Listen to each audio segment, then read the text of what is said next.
4 years ago, the excitement was infectious. The plane ride felt euphoric. We were flying straight into a brand new life. South Africa was now in the rearview mirror. We were leaving behind familiar vegetation, a wetter climate, and those vast green fields we had always known. Ahead of us, the desert, heat, and mountains, and of course the great unknown. Somehow that unknown felt exciting. We were stepping into a completely new life. But after a while, a much bigger question starts to creep in. And honestly, the answer is not a simple yes or no. Moving abroad gives you things, but it also quietly takes things away. So in my last video, we spoke about things that no one really tells you before moving here. Not just what surprised me about Oman, or what expat life is like, but the bigger question. So today we are going to dig a little bit deeper. Was it actually worth it leaving South Africa and moving to Oman in the Middle East? Let me be absolutely clear, this is not a video attacking South Africa. Neither is it portraying expat life as this perfect environment. So when people ask why we left South Africa, they usually expect one simple answer. But the truth is, it's a combination of things. Opportunity, safety, a different lifestyle, and a chance to experience something new. Like many South Africans, there was this hope that somewhere else might be a little bit more stable and predictable, and hopefully offer a different future for our family. But even when you know why you're leaving, it doesn't mean the decision is easy. Because South Africa is not just a place you leave behind. It's your people, the wildlife, the smell of the long grass, the insane sunsets, local snacks and cold nights by the fire. It's your version of normal. I think that's the first thing I underestimated. You can leave a country physically, but emotionally, part of you is still there. The Middle East did give us something that we didn't quite fully understand at the time. It gave us a reset, but not in some dramatic movie kind of way. It tended to be more in the small, ordinary, everyday moments. The daily school run felt a bit different. Weekends felt different. Life felt lighter here. Not perfect, just less crowded, less rushed, and a little easier to breathe.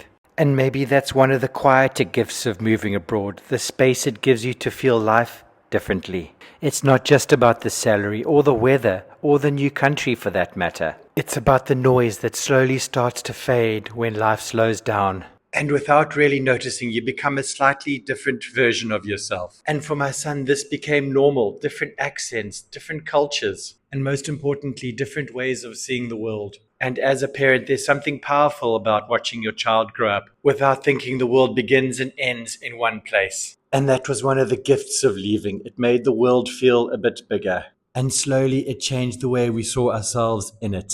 But this is where the story becomes more complicated, because life abroad does not just give, it also takes, but often it takes quietly. You miss a long list of birthdays, those cherished family lunches. You miss the small moments that don't seem important until you're no longer there for them. Friends move on, family gets older, and kids grow up. And you soon realize while you are building a life somewhere else, another version of your life is carrying on without you. It's a very strange feeling, and I don't think enough people talk about it. Because from the outside, expat life can look amazing. The incredible travel opportunities, the exotic beaches, the tax-free income, and of course the mind-blowing experiences. But so is the loneliness, and so is the distance from people and places that shaped you. You're not fully at home here, neither are you fully back home there either. The hardest part to judge is the family side, because when you move abroad with a child, the decision is no longer just about you. You start asking different questions. Is this better for him? Is he missing out? Is he gaining more than he is losing?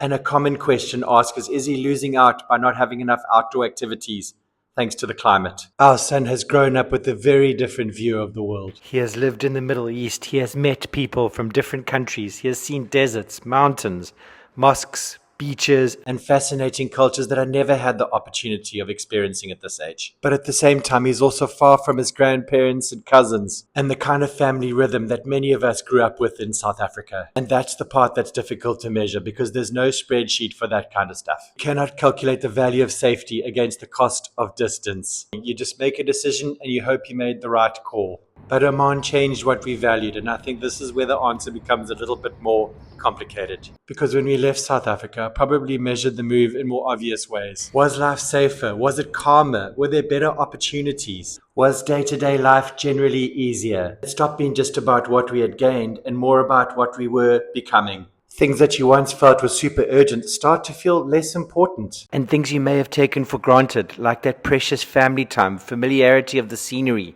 and the incredible climate all start to feel much bigger. And that's the kind of strange thing about moving abroad. It gives you that distance, and sometimes that distance gives you the ability to see things more clearly, but not perfectly and not without emotion. Clearly enough to realize that the value of the move isn't just the life it gives you. It's more about what it teaches you, about your home, your family, and what really matters. So was it worth it? Honestly, yes, it definitely has been. Worth it because it gave us perspective, it gave us safety, and of course it gave us incredible experiences that we would never have had if we had stayed where we were. It showed us a different way of living, but it definitely came at a cost, and I think that's the honest answer. And the most important takeaway is that moving abroad is not an upgrade, it's a trade-off. You trade familiarity for opportunity. You trade closeness for independence. You trade comfort for growth. And you trade one version of home for another version of life. That is my honest take on moving abroad. Thanks for joining me. Until the next one.